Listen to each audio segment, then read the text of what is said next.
If you're a coach, there are 5 different beliefs that you need to instill within your buyers, instill within your prospects for them to actually comfortably and confidently buy from you. So today we're going to talk about what those 5 beliefs are and how to actually instill them into your marketing and advertising. Because oftentimes when you're running ads or when you're running, different marketing promotions and they're just not working super well, usually one of these 5 beliefs or more of them are not being built properly. And that is usually the reason why we don't make as much money as we want to make, as long as you're giving enough offers, of course. So let's go ahead and dive on in and let's break down each and every single one of them so you can make more money.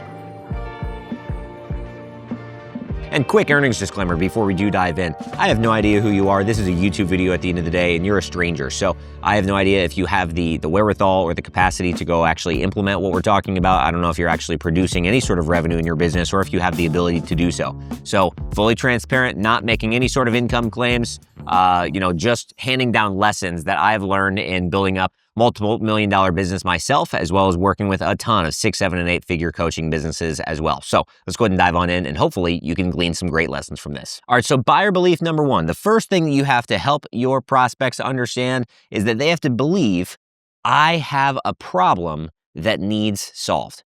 See, we can go ahead and try to spew what our offer is all day long. We can try to talk about how great we are and how great our offer is and how many, amazing results our clients get. But if your prospect that's seeing all of those ads and seeing all of your marketing content, if they don't truly believe that they have a problem that even needs solved, they are likely never going to hire you. So oftentimes you got to throw some rocks. You got to actually pinpoint what in their life or what in their business is actually an issue that maybe they weren't even aware of. Maybe they were aware of it, but they didn't know it was an issue. So for example, maybe, they were hosting some webinars and they were getting a 20%, show rate on those webinars. And they thought that was fantastic. But in reality, in the world of paid virtual events, we usually see a 70, I'd say call it 50 to 70% show rate on those paid virtual events. And so I would look at a 20% show rate and I'd say, hey, that's a problem. And I'd show a whole bunch of data that's showing that 50 to 75% show rates are super normal in the world of paid events. And so if you want to keep doing webinars, that's fine. But then now when they are aware that there is a better way of doing things, now it's kind of hard to turn a blind eye to what they have previously accepted as normal. So that is one of the smallest little inklings of a way to instill some doubt or instill some second guessing of oh, maybe this is a pain point that needs solved for. Or let's say that you're a health coach. You could talk about all day long how you can help someone lose more weight. But if they don't believe that they need to lose weight, they are never going to reach out to you. We can go over a bunch of different examples, but for the sake of this video, we're going to go ahead and keep on moving on because I think that one is a pretty easy one to understand. The second buyer's belief that you need to help instill within your prospect is that they have to properly and truly believe that your method is the absolute best method to solve the problem that they are now aware of. So this is actually pretty easy to do in theory. And depending on how you do your marketing, we can figure out a few ways that this can fit in there. So for example, if you are hosting webinars or if you're hosting, VSLs or, not hosting, but if you're running VSLs or if you're hosting webinars or hosting paid virtual events or if you're selling from stage in a one-to-many presentation like that, it would be as simple as having almost like a compare and contrast model. And you could talk about all the ways that things have been getting done, all the other options out there on the market that people have used in the past to try to get the results that they say they want. So for example, if you're a health coach, you're going to need to kind of throw some rocks at all of the other options that people have tried to lose weight. Maybe it's those fad diets, maybe it's GLP-1, maybe it's, some sort of an intense workout that people aren't able to stick to. Maybe it's simply working out and, counting carbs and counting macros, but not having accountability. You're going to have to talk about all of the ways of which people have previously tried to get the results they want, and then talk about why they don't actually get the results they say they want. Why can't you actually achieve the desire that you say that you have with those methods out there? And so if you properly kind of throw some rocks at all of those other methods, well, then by nature, where else are they supposed to go? That perfectly tees you up for how your specific solution can solve the problem that they have and how it's different than all of the other options out there. It is by no surprise that if you actually go through all of my content in the channel, you will oftentimes see me make comments about webinars. I hate webinars. And just to be clear, I don't care to be right. Okay, I just want to make money and get great results. But webinars, for example, they do typically get 10 to 20% show rates. And the people that show up to them are tire kickers. They are quite literally seeking free solutions. They are not trying to give you money necessarily. And so there's a very low show rate and usually much lower conversion rates. And you're kind of forcing a sales pitch in a very short time frame. And right now, I just have not seen that to work very well. And so that is why you will see me kind of throw some rocks at webinars or even call booking funnels. And fully transparent, we just spent 30 grand on a call booking funnel just in the last like 3 or 4 weeks for ourselves. You know, it's like, once again, I don't even like call booking funnels, but it's not about if I like them or not. I just want to make money. And even though I have not seen them work very well, I am happy to continue to try to test new things or go back and try old things to make more money and see how I can be proven wrong. And, once again, that $30,000 test, I shouldn't say once again, I don't know if I even mentioned it. That $30,000 test, I lost a bunch of money on. We'll unpack that in another video. But, once again, like it's these sort of stories, they're pretty natural to tell, but it shows you like there are a lot of problems out there with these other marketing funnels. And so then when I start talking about paid virtual events, it does make quite a bit more sense in a logical way. So anyway, those are just some ideas or some frame of references you can use to be able to better understand how can you help people understand that yes, they have a problem, but then position your solution as the best solution to solve their problem. Now that takes us up to point number 3, or buyer's belief number 3, which is you have to help your prospects understand and truly believe that your method will actually work for them. What do I mean by that? How is that different than point number 2? Well, see, point number 2, for example, if we're talking about weight loss, let's just say. And let's just say that you are a health coach and, you help people with nutrition plans and workout plans and you hold them accountable to everything. There are a lot of people who will feel as if they are a special snowflake. We all believe we're special snowflakes at the end of the day, even though most of us are not. And you have to help them understand how even though their one little objection they have or their one little nuanced situation that makes their life so unique and so special, you have to help them understand that you can still help people just like them. And the best way to do that is typically by going over, I would say, testimonials or case studies, honestly. And ideally, like, you should be strategic about this. Obviously, gain as many case studies and testimonials as you possibly can. But really, you should categorize these. And so then when you're selling in a one-to-many environment, for example, where you don't technically know who in the room needs to hear what testimony or what case study you have, you should have multiple framed up or multiple teed up, and you should tell one from each category. So let me give a more specific example. I already kind of opened the loop on this, with the person that's, the health coach, okay? You're going to need a case study that shows that you helped the person that was 300 pounds and you helped them, lose 200 pounds and get back down to a very healthy body weight, assuming that's like a female that you helped lose from, 300 down to 100. Okay. You'd also want to show that you've been able to help men, for example, as well, because obviously men and women are different hormones, etc. You also might want to have a couple different case studies that show that you've been able to help the older people as well as the younger ones. Obviously, older people might have the objection of, you can't teach old dogs new tricks, or, my body's changed too much, I'm too far gone. Especially helping, people that are postmenopausal women, that would be a different sort of a category of people that you'd want to show that you've been able to get results for. You'd also want to be able to show that you've gotten results for people that maybe have physical impairments, people that quite literally can't do certain workouts. Maybe they don't have an arm, or maybe they had to get a couple fingers amputated, or, maybe they have a bad knee and they literally can't squat, or they can't walk very well, and the probability that they'll ever be able to walk again is very, very low. You'd have to be able to show that you've helped all of these different people in these sorts of environments or these backgrounds. Additionally, you want to focus a little bit more on socioeconomic backgrounds as well. So, for the person that they say, hey, I've come from a fat family, my entire lineage, we've all been overweight. I'm just kind of destined for this life. You're going to have to show that you've helped someone just like that as well. Also, you might want to show the person that they have truly tried everything, and show them that, hey, you've helped people that have truly tried everything, quote unquote. You'd also want to show that you've helped people that are extremely busy, the busy traveling professional. Right now, as I'm filming this, I am sitting in Walt Disney World property. I'm sitting right in front of the Grand Floridian. I'm here running the Dopey Marathon Challenge. Just ran a 5K this morning, a 10K tomorrow. I'll run a half marathon on Saturday and a full marathon on Sunday. It's like a little over 48 miles. And so, that's besides the point. But I'm here, I'm traveling all the time.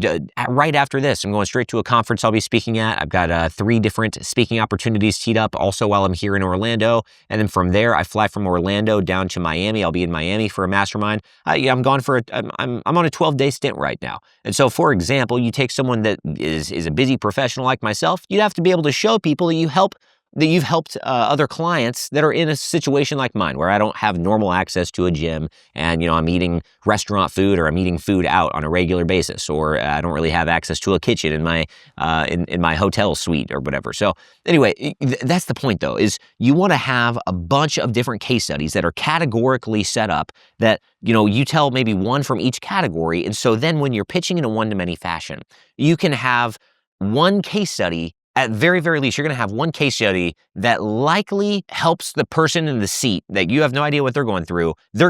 Every single person there is going to be like, man, I don't relate to those other 3, but that one is me. And if they helped that person, they can help me too. So anyway, that's the point of helping people understand and truly believe that you can help someone like them.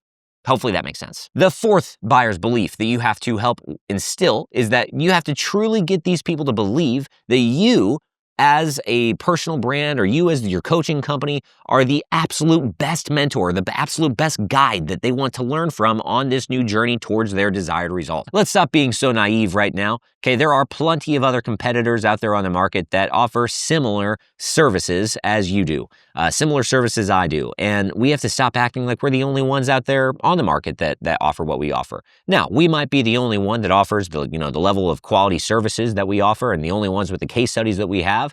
But you have to show them that. Don't tell them that. You've got to show them that. And don't you dare sit there and say, well, I'm better than all the other people out there on the market because I provide great customer service.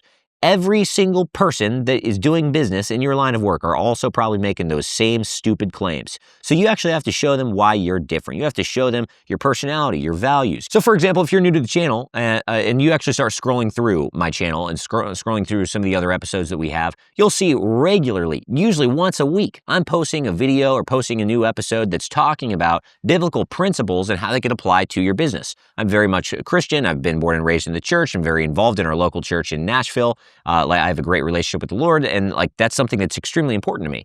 That has technically everything to do with business, but also nothing to do with business. And so that right there is a way for me to differentiate myself with, obviously, if you're a hardcore atheist, you are not going to probably love listening to all of my content. And so that's going to help repel the wrong people. But the people that are, if you're a person of faith and you're like, I do want to level up in business, but I also very, very much want a mentor or want to be in an environment that will also pull me closer to my faith, or at very, very least, not make me forsake my faith or sacrifice my faith or my walk with the Lord in order to get the success. Like, you want both. And so if you're that type of person, you're going to be very attracted to the type of content that I regularly post. And so that is just one way that you can help people understand and truly believe that you are the person that they want to follow along with. They want to know your personality, your values. What do you stand for? What do you stand against? Be very vocal about all of those things. Also, there's a great book out there if you'd like to learn a little bit more about this concept. It's called Liberty Spenders. Liberty Spenders is written by a friend of mine. His name's Kurt Lewithart. Fantastic book. But in essence, it talks about how if you really want to stand out as a brand, you need to lead with your personal values, and specifically embracing 2 of the most controversial subjects that you could possibly talk about. What subjects are those? It's good old religion and politics. They're the 2 subjects that most people try to not talk about at a dinner table, or try not to talk about at a networking event, because they know how divisive it can be. But when you lead with that sort of stuff in your branding, or maybe you sprinkle it in your branding, you'll 100% attract the right people and very much repel the wrong ones, okay? And in that book, there's some great case studies and stories of other brands that have done that. Most notably, the first one that comes to mind is Black Rifle, and how they really stood up against really just kind of the woke agendas, and they wanted to start hiring more veterans. And that absolutely attracted certain people and repelled certain ones. But the second they did it, their growth rate exponentially increased. And so anyway, not saying you've got to go do that, but these are just a couple ideas of which you can separate yourself from the marketplace when if we're being really honest with ourselves, there are plenty of other solutions out there, plenty of other people out there that are offering probably similar services. So do not be afraid of standing for and standing against certain subjects and letting your customers know who you really are. The fifth and final buyer's belief that we're going to dive into today that your prospects have to truly get behind and truly hold to be true is that they have to believe that now is the absolute best time to take action. Now is the absolute best time to get started working with the solution that you're offering. Now, huge caveat on this, and I should have led with this at the very beginning of this video. Every single one of these beliefs are beliefs that should have been instilled and should be instilled before you even give people your offer, before they actually know the exact, price point and the exact line items of everything you're selling. Just in general, your branding and your marketing should be helping instill these beliefs. And so the reason why I give that caveat is because when I talk about why now is the best time to take action, many people default in their thinking to talking about, urgency and scarcity and saying, oh, we're only willing to take on 10 new clients this month, or hey, for anyone that buys right now, we've got this extra bonus. We are not talking about offer-related urgency. We are talking about personal motivators. And so there's technically two subcategories of this fifth buyer's belief. The first one is external motivators, and the second one is internal motivators. And so I'll give a couple examples, but in general, external motivators are, I would say, facts or well-known beliefs that the general populace, the general public hold to be true. And when you can lean into those things, these are things that when you talk about, no one's going to be able to refute you. And they're like, oh yeah, that just makes sense. So for example, one of the things I oftentimes talk about right now is how we are in a trust recession. Okay. And I'm not the only one that says that, that actually validates, that further validates and backs up why this is so important. So when I talk about how we're in a trust recession and how skepticism is at an all-time high and sophistication is at an all-time high, and so therefore trust is at an all-time low. Number one, when I'm not the only one saying that, especially if you've heard someone else say that, you're like, oh yeah, this isn't Zach just trying to tell us that. No, plenty of people are saying that. This is a well-known belief that everyone knows to be true. And so when I talk about that, in essence of marketing things, people understand that what may have been working 2 or 3 years ago is probably not working right now. And they understand that they're going to have to do a better job as brand owners or as marketers or as offer owners to better instill trust within their buyers if they want to continue to see great sales. So that is just one thing that when I talk about that, that would be an external belief. I'm talking about things that are general facts that people know to be true that can't really be refuted very well. Now, another example of an external motivator that you could tap into, this is for a totally different type of offer, but let's just say that you are helping people get into some sort of Airbnb arbitrage or some sort of an Airbnb style offer.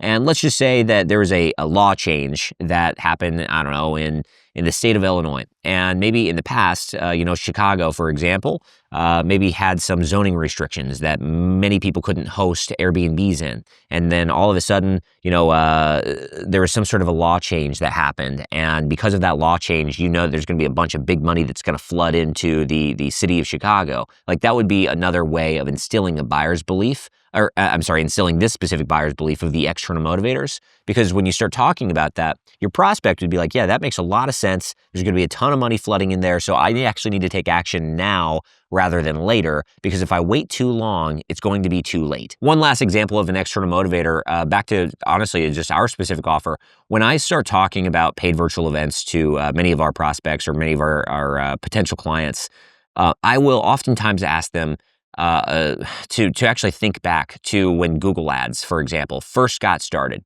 And when Google Ads first got started, how many people in the room would love to go back to the day that Google Ads as a platform first launched, or when Facebook Ads as a platform first launched? Who would love to be the first advertiser in their entire industry to be on a platform like that? Where maybe your cost per click is a total of 1 penny for your perfect target avatar to actually click on. Anyone would love to go back in time. We can't go back in time.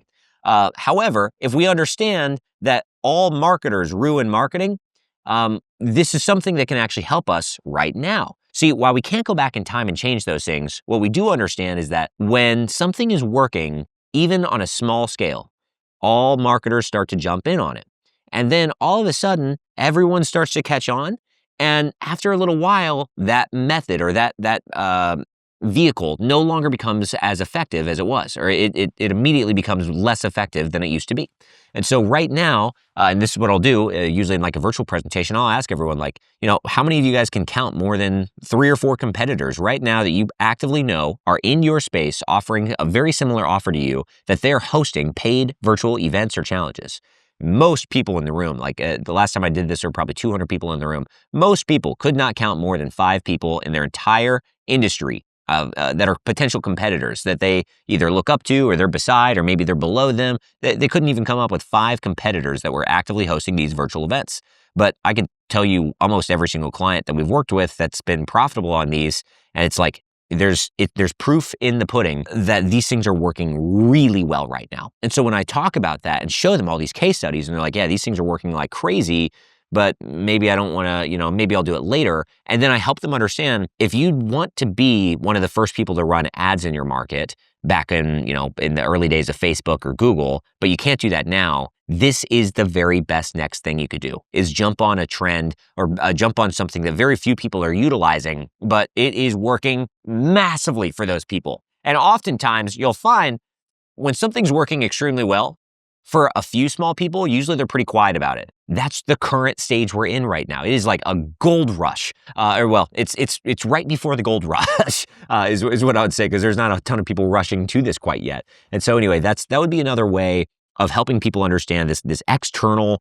motivator of a buying belief, right? Now, the other way to help people understand why they have to take action now rather than later, or why now is the best time to take action, is by helping instill those internal motivators, okay? How are you going to tap into their internal motivators? The internal motivators, they're tough but also easy at the same time. Tough because you don't technically know who you're talking to. So, when you make a post on Facebook or you go set up a new ad, or maybe you're selling into an audience and you're up on stage, doesn't matter if there's 10 people out there that you're talking to or 10,000 people, you've got to use examples that everyone will be able to relate to. And this can really only be done when you truly, truly, truly are an expert and you truly know your avatar. If you are the type of person that you're like, I could work with just about anyone, you're probably not going to fully understand this internal belief, right? So for example, an internal belief, these are the types of emotional motivators that are keeping people up at night. So for the small business owner, the person that's been doing, 10 to 20 grand a month, top line revenue. And, after all said and done, maybe they're paying themselves, paying their spouse and them and their spouse, call it 4 or 5 grand a month, maybe 6 grand a month. They have probably been telling their spouse, if they are hungry and they truly do want more, they've probably been telling their spouse, who knows, 6 months, 12 months now, not possibly a couple years now, every single month. Hey, next month is going to be the month, we're getting a few extra referrals, or I'm going to get this extra opportunity. And it's really going to, help us really lift up the business significantly more. You're going to finally be able to pay us a little bit more. We'll finally be able to get that new car you've been wanting, or we'll finally be able to, upgrade our home. It's like you keep having the same conversation with your spouse for who knows, a year, 2 years, 10 years now. When are you going to make a change? When are you going to finally say, that was the last time I'm having that conversation? I'm finally going to actually do something about it. And we're actually going to be able to actualize what I've been visualizing for so long. See, like that would be an example of tapping into someone's internal motivators. Another example here would be, I've used a health coach as an example multiple times in this video. In a health coach, for example, you could talk about, if you really want to get deep, and that's the point, you really want to get deep. If you're giving a presentation or maybe you're writing some copy, it's not about losing an extra 5 or 10 pounds. It's about, why do they want to lose that 5 or 10 pounds? Are they, maybe they're married, maybe you're selling specifically to females, you're helping females get in better shape. Is this a married female that has been avoiding the bedroom or a certain time in the bedroom with her husband because she doesn't want to take her clothes off in front of him as the lights are on? Is it, a situation where the husband, you're helping the guys, and you know that they have been avoiding taking their spouse on a cruise or to a really, really nice beach, like a beach vacation, because they don't want their spouse to take off their shirt and whatever, get in the bikini or get in their swimsuit, and their spouse looks great. And when they take off their shirt, they know darn good and well they don't look how they're proud of. they are afraid or even ashamed to take off their shirt. That's a different emotion to tap into. But the point here is that these internal motivators, these are the really strong, very deep, emotional thoughts that keep coming up at night. These are the things that keep people up at night every single night. It's some of the things that they avoid. It's some of the things that they dwell on throughout the entire day. I mean, when you start talking about those sorts of things, people are like, wow, this person gets me. And yeah, I'm so done. I'm so done avoiding those vacations. Or yeah, I'm so done, avoiding intimate time in the bedroom. Or I'm so done, having the same conversation with my wife every single month or every single year. Or I'm so done telling my team that, I'm going to finally be able to get them a pay raise and I don't actually have the money to give them the pay raise. Like, I'm so done living life the way I've been living. And the only way that you could get them to be that conscious of those thoughts is by you reminding them. And so you really have to know your customers. Now, these 5 beliefs, I teach them as something that should be used when you're selling one-to-many. That is the point of which I came up with this framework. When you are doing paid virtual events, or maybe you're selling from stage, or like a real stage, or even if you're doing a webinar, like anytime you are selling in a one-to-many environment where you're not on a call, like a Zoom consult with one other person on the other end, you're having to predict everything that's going on in the person's mind that you're talking to without being able to actually have dialogue with them. And so that's why these are so important, is that if you're going to continue selling one-on-one and in Zoom consults, they're not as, they're all important. They're so important, but you can get a little bit more lazy if you're in a one-on-one environment. You've got to be precise. You've got to be an absolute machine if you're selling from stage. And so these are the 5 things that I encourage every single person, if you're ever interested in trying to sell from stage, once again, virtually or in person, you've got to nail these 5 things. And obviously this is just like a fraction of what we actually teach our clients. If you think this is in depth, this is child's play, quite honestly, compared to what we go into in our program. So if you're interested in learning a little bit more from selling from stage and how to do sales in a one-to-many environment, fully transparent, that's one of the main things that we focus on at paidevents.com. Well, we're paidevents.com, our entire brand, our entire ethos right now is we help people design these paid virtual events that they can sell tickets to and have a bunch of their target customers buy, call it a $7 ticket, and then show up for a virtual presentation. It's usually 2 or 3 days, sometimes up to 5 days, where you're only going live for 1 or 2 hours a day, and you are helping truly teach incredible lessons and mindset shifts in the eyes of your target customers. And then towards the end, we teach you how do you actually create that buying environment and transition to a very natural pitch where a certain percentage of those people that have bought tickets, where a certain percentage of them will actually upgrade and say, yeah, I want to work with you on your high ticket services or your high ticket program because this event was so incredible. And when you work with us, you will see that every single person in the community is all focused on selling from stage. So what sort of a position would that put you in when you are sitting in a room, virtual room, quite honestly, where every single person around you is focused on truly leveling up and truly selling in a one-to-many environment? It's exponential in nature, and that's truly what will, I can't make income claims. That's what can happen to your business, is you can exponentially grow when you're selling one-to-many, because one-to-many is exponential. And so we need to take exponential selling systems and put those into our business if we actually want to grow exponentially. It's just logic. Anyway, if you'd like to learn a little bit more about that, check out the link in the descriptions. Go to paidevents.com. We would love to have a quick chat with you and see if this would make sense for you, and honestly, what a virtual event could even look like within your business, and see if you have the right offer that would work for that. Lastly, if you are new to the channel, first of all, welcome. Probably should have opened up with that, but nonetheless, thank you for being here. Want to just give you a quick rundown on what this channel is if you decide that this is a good fit for you to subscribe to, okay? So firstly, every Tuesday, we have videos or episodes that release that are all focused directly on revenue-producing actions, revenue-driven actions that you go install into your business, into your marketing, your advertising, your sales systems, your offer creations that will help you grow your business and steward it better, multiply it more exponentially. And every Friday, we have Faith Forward Fridays. Faith Forward Fridays are all episodes that are focused on scripture and how they can apply into how you're leading your team, how you're thinking, how you're operating, how you're building your offers, and truly how you're building your business. It is a way to make sure that we are all building our businesses in accordance to scripture and in truly alignment with the kingdom. So if you're into that sort of stuff and you got value from today's video, I would encourage you, go hit that subscribe button, follow us, and we will continue to see you twice a week.